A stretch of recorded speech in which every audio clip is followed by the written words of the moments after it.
Nama siapa, Dik? Isha. Sini ada lagi sini. Ada lagi sini. Ini semua kosong. Nanti dia punya keadaan. Ini bengkak di sini. Okey.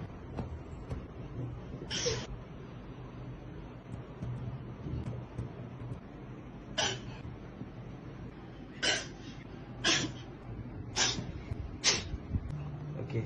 Sama rata tak? Tadi pendek sebelah. Tadi yang ini naik ke atas kat sini kan? Sekarang dah sama tak? Cuba rasa. Sama. Sama. Okey. Dua, tiga. Ada tak? Ada. Ada kan? Sekarang rasa macam mana? Okey. Okey lah.